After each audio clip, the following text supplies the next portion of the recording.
Hello guys, welcome to Physics Grad. In this video, we are going to learn about constraints.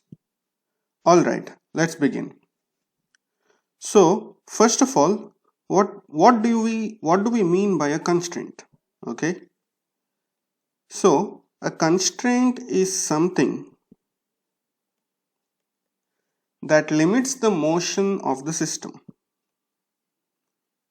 That limits the motion of a system. Okay, so what do we mean by this? So let's consider some examples. Okay, so the simplest example would be that of a rigid body. So what do we mean by a rigid body? A rigid body simply consists of some set of particles or a system of particles wherein the magnitude of the length of separation between each of the particles, okay, remains constant no matter what. Okay, so the distance between the ith and jth particle, okay, defined like this. So this is a constant for all I and j. Okay, so this is the meaning of a rigid body. So this is a constraint which doesn't allow the distance between two particles to change. Alright, so let's consider some more examples. So another familiar examples would be beads, motion of beads of an abacus. So if you have an abacus, something like this, the beads are constrained to move only along this particular wire or a thin rod. Okay, so that's a constraint. Another example will be a gas inside a container. So the gas particles or molecules in this case will not be allowed to go outside the container. So this is again some form of a constraint on the motion of the particles. Another example, particle placed on the surface of a sphere. So I'm talking about something like this, a particle placed here. So this particle obviously cannot enter this region. It can only either go along the surface of this particular sphere or it can go outside the surface. Okay, so for example, if I place this on the surface of Earth, then this will roll down and fall off from the surface, but it cannot enter inside this. So this is another form of constraint. Okay, so let's formally differentiate between these constraints. Okay, constraints, what we have listed out here, some of the examples. Obviously these constraints are different, they are not the same. So how do we classify them? Okay, so let's say if a constraint, okay, if a constraint can be expressed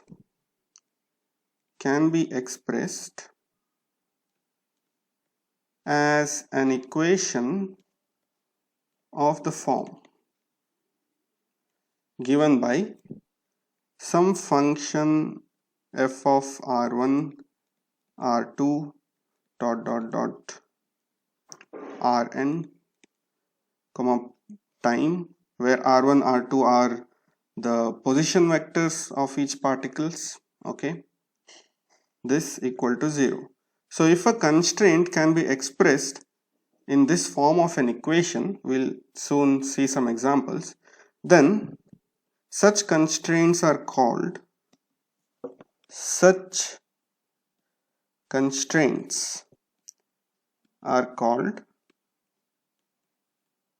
holonomic constraints.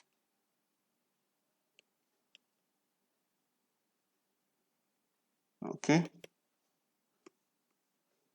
So what are holonomic constraints? They are simply constraints which can be expressed in the form of an equation of this kind, which relates the position vectors and maybe in some cases time as well. Okay. So let's consider some example. So again, the easiest example would be that of the rigid body. So how can we express the constraint equation in this case? It will simply be Ri minus Rj the whole square. So this is nothing but the dot product between these two, which gives the magnitude, minus Cij, which is some constant, equal to 0. So clearly the rigid body constraint can be expressed in an equation of this form given by this, and therefore this is an example of holonomic constraint. Okay.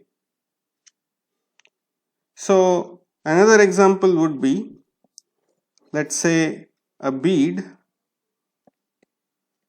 moving along a rigid wire. Okay. So, or a curve or a surface, can be anything. In this case, the equation of constraint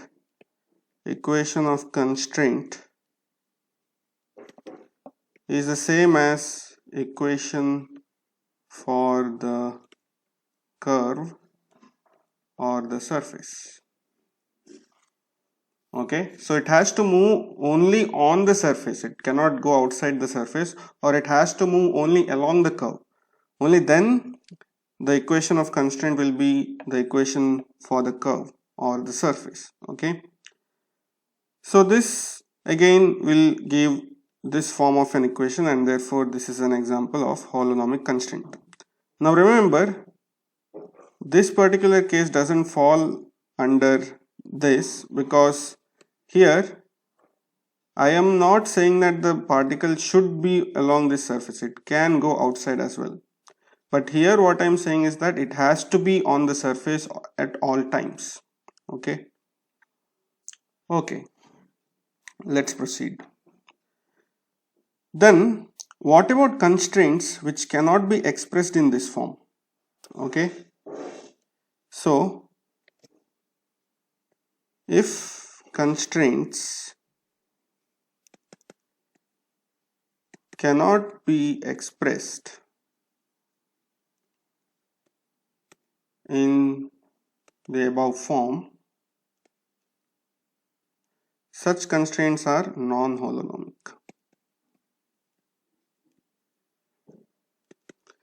And the example for this will be a particle placed on the surface of a sphere.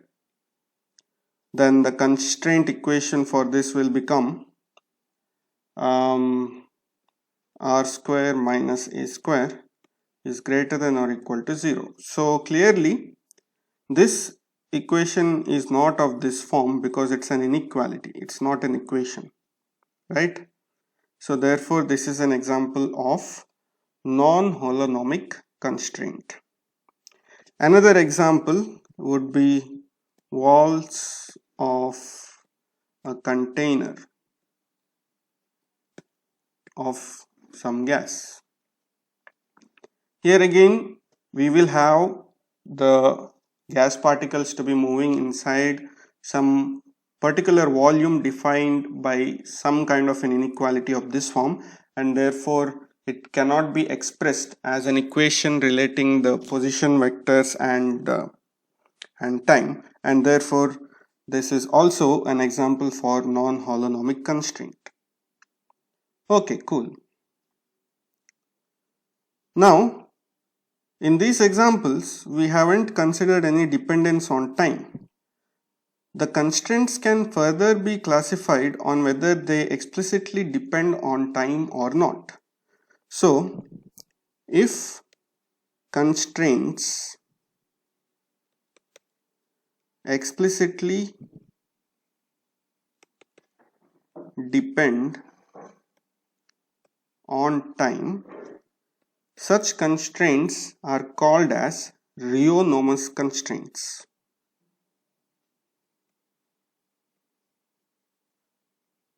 Just terminologies. Okay. If not, they are called scleronomous constraints. So, scleronomous constraints. Okay. So, if it is dependent on t, it is called rheonomous. If not, scleronomous. Okay. So, again, let us look at some examples here. So, if you consider bead sliding on a wire, on a rigid wire. Okay, so what do I mean by rigid wire? It means that the wire should not move in response to the motion of the bead along the wire. Okay, so there should not be any back action. So that is the meaning of assuming that the wire is rigid.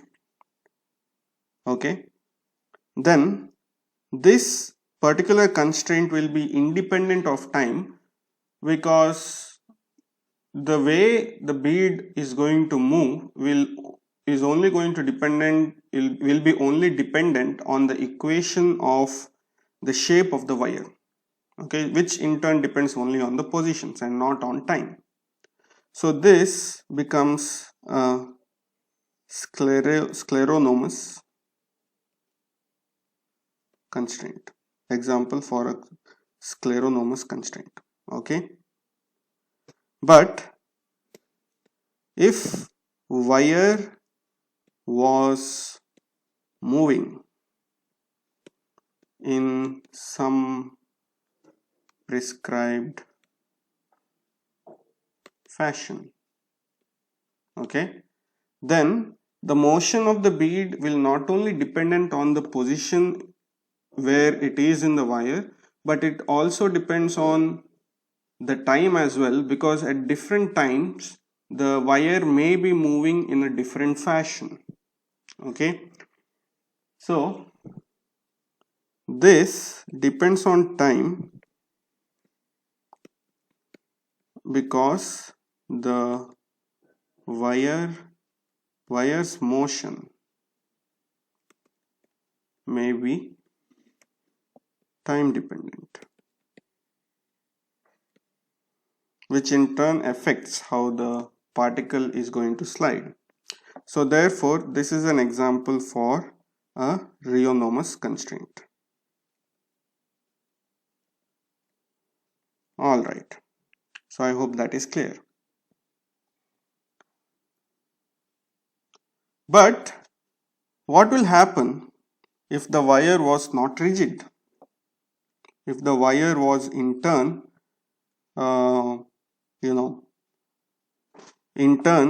going to experience a back force because of the motion of the bead on the wire. Okay, so if wire moves in response to bead's motion, okay, then of course the wire is going to move, and therefore there will be some time dependence, but this is not going to be some explicit time dependence, but rather the time dependence, okay, implies the time dependence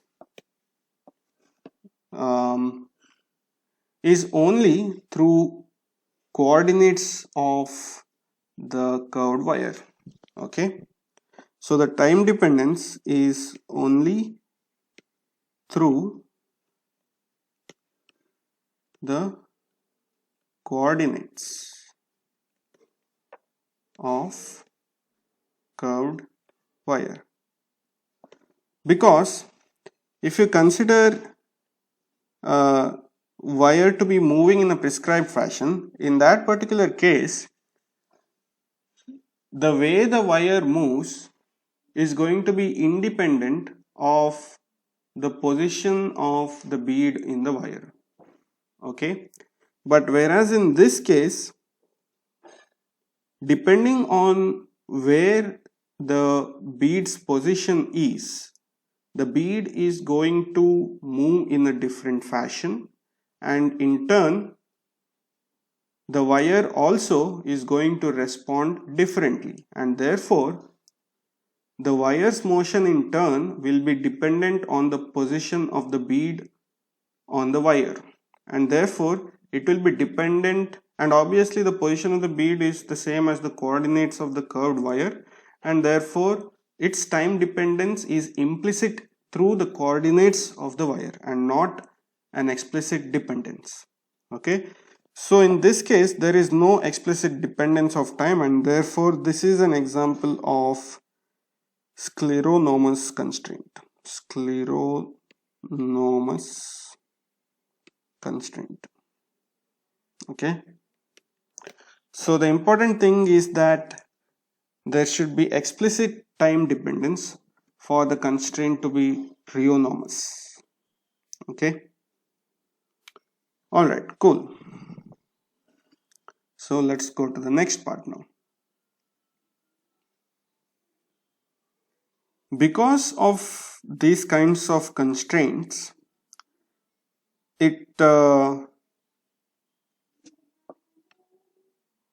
going to give rise to some difficulties in arriving at the equations of motions. Okay, so constraints give rise to some difficulties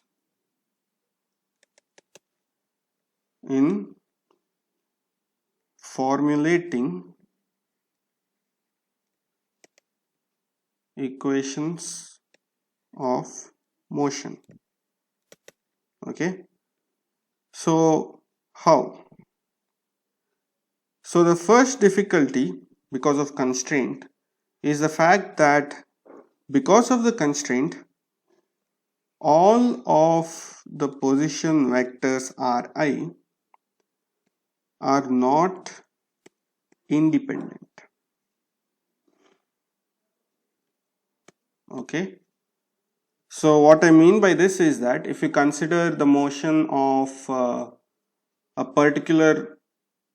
one particular object to go along a fixed curve in the xy plane, then that curve can be defined using some function f of x. Okay, so example, if you consider in 2 dimension a motion of particle along only this particular curve given by f of x, then its coordinates or position vectors is defined by x comma f of x. So we see that y is dependent on x. So x and y are not independent. Okay, so that is the meaning of this statement, and therefore this sometimes makes it difficult in formulating the equations of motion. And the second difficulty is that not all forces are known a priori. Okay, not all forces are known a priori. Okay, so what does this mean? This means that if you consider this example, if I say that if I impart this particular particle with some initial velocity u1, then as it moves along these curves, it is going to experience some set of forces. because of the constraint. So these are typically the normal forces, and the magnitude of these forces will in turn depend on the initial velocity of the particle, and therefore it is not clear what are the values of these forces a priori or beforehand. So constraints in a way is another way of saying that we do not know all the forces which arise in the motion of the particles. Okay, fine. So how do we solve these difficulties? Okay, so how do we overcome this? How to overcome this? So first, consider the case of holonomic constraints. Holonomic constraints. In this case, the first problem can be overcome by making use of generalized coordinates.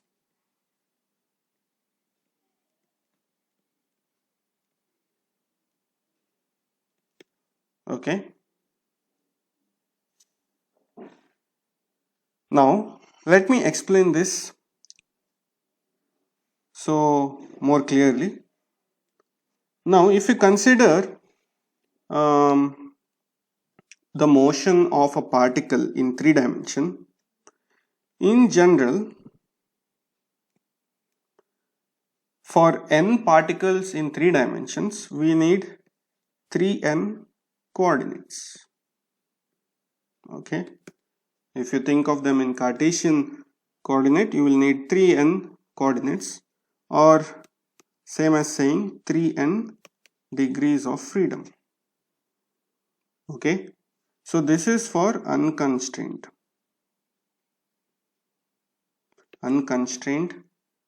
n particles in 3D. Okay, but let us say we know that for holonomic constraints, the constraint is represented by a constraint equations, and it need not be just one equation. There may be many number of constraint equations, and let's say there are k number of constraint equations. Okay, so we will have f1 equal to 0, f2 equal to 0, dot fk equal to 0, and all of this will be dependent on r1 r2 dot up to rn. Okay, now using these equations we can eliminate k out of 3n coordinates. Okay, we can algebraically eliminate k number of coordinates from the 3n coordinates, which means that at least there will be k number of coordinates which are dependent on the other coordinates. So not all the 3n coordinates are independent in this case. So this means only 3n minus k coordinates are independent. This in turn implies by definition degree of freedom becomes 3n minus k. Okay, and from our lecture on generalized coordinates, we know that if a system has 3n minus k degrees of freedom, then we can represent the position of the system using these many number of generalized coordinates. Okay, so this implies we can now represent the position of the system using just 3n minus k coordinates, and I am going to denote this as q1 q2 q3n minus k. So we will have, so initially we had r1 r2 up to rn, where ri is the position vector of the ith particle, and each of these we could divide it into r1x, r2, r1y, r1z. So in total there will be 3n coordinates. But because of the k equations of motion, I can eliminate k number of coordinates out of these 3n, and I will end up with some 3n minus k independent coordinates, okay, which need not be expressed in this form necessarily.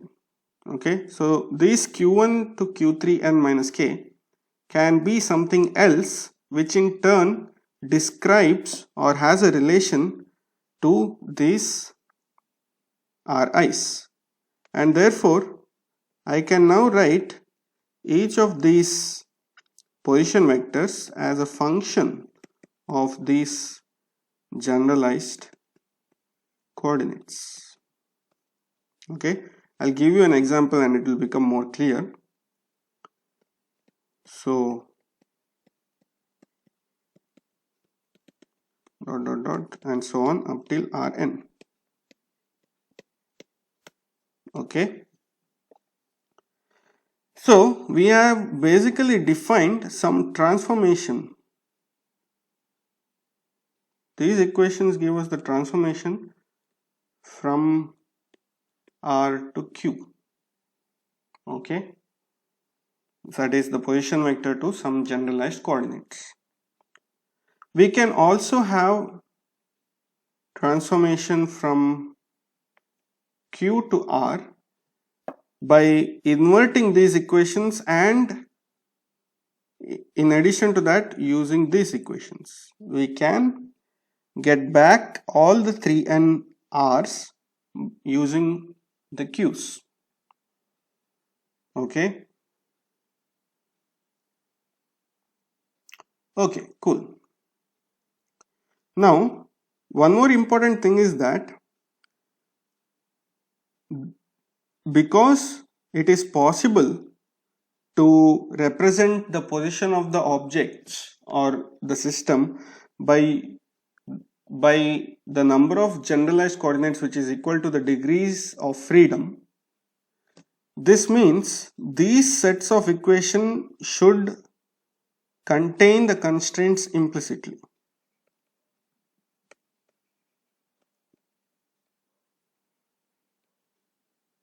Okay, so the following example will make it more clear.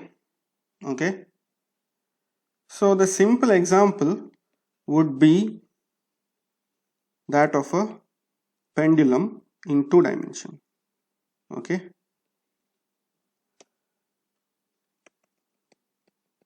Okay, so let's say that this is the origin and there is only one particle.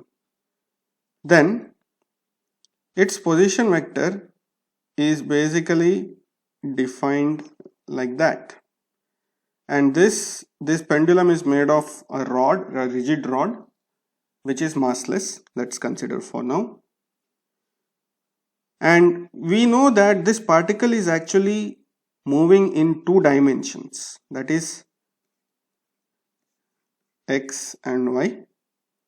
But because of this rod, it is constrained to move along some arc of a circle with the radius equal to length of the rod. Okay, so this becomes the constraint here. Now because of this constraint, it can only move along this particular curve no matter what the initial conditions are, right? Okay,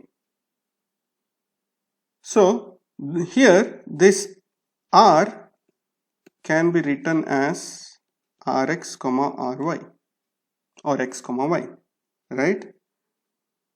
And this curve is, so if this is a, this curve is basically defined by rx square plus ry square equal to a square. So this becomes the constraint equation which defines the holonomic constraint. But I can in turn deduce the position of this particular pendulum particle by just knowing the information of this angle theta, which ranges from, let's say, minus 90 to plus 90. Okay, so I'll call these as positive angles, this as negative angles. So minus 90 to plus 90. So theta alone completely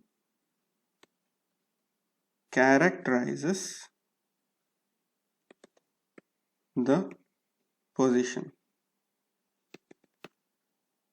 Okay, this is a consequence of this equation wherein I can write ry as a square minus rx square whole power half plus or minus.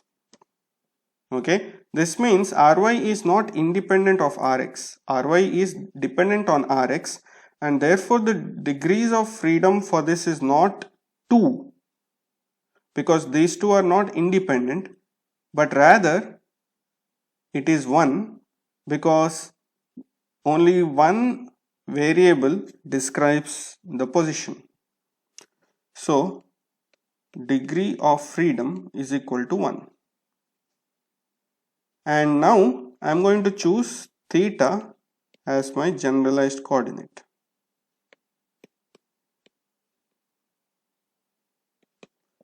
So now my q has become theta. Okay.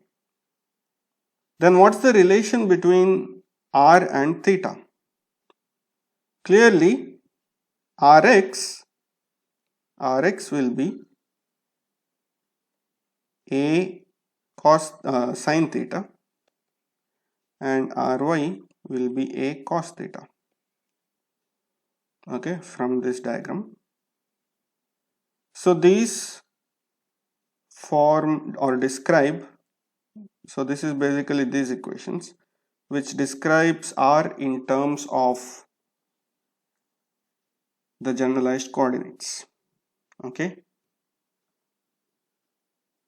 and remember, so far initially the coordinates that we considered, that are the r's, have the dimensions of position or length, but our generalized coordinates q need not always have the dimension of length, because if you consider this case, it's an angle.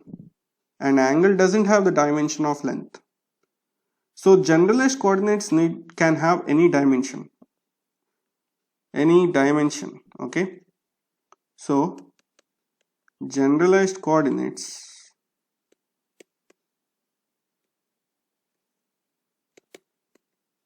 can have any dimension.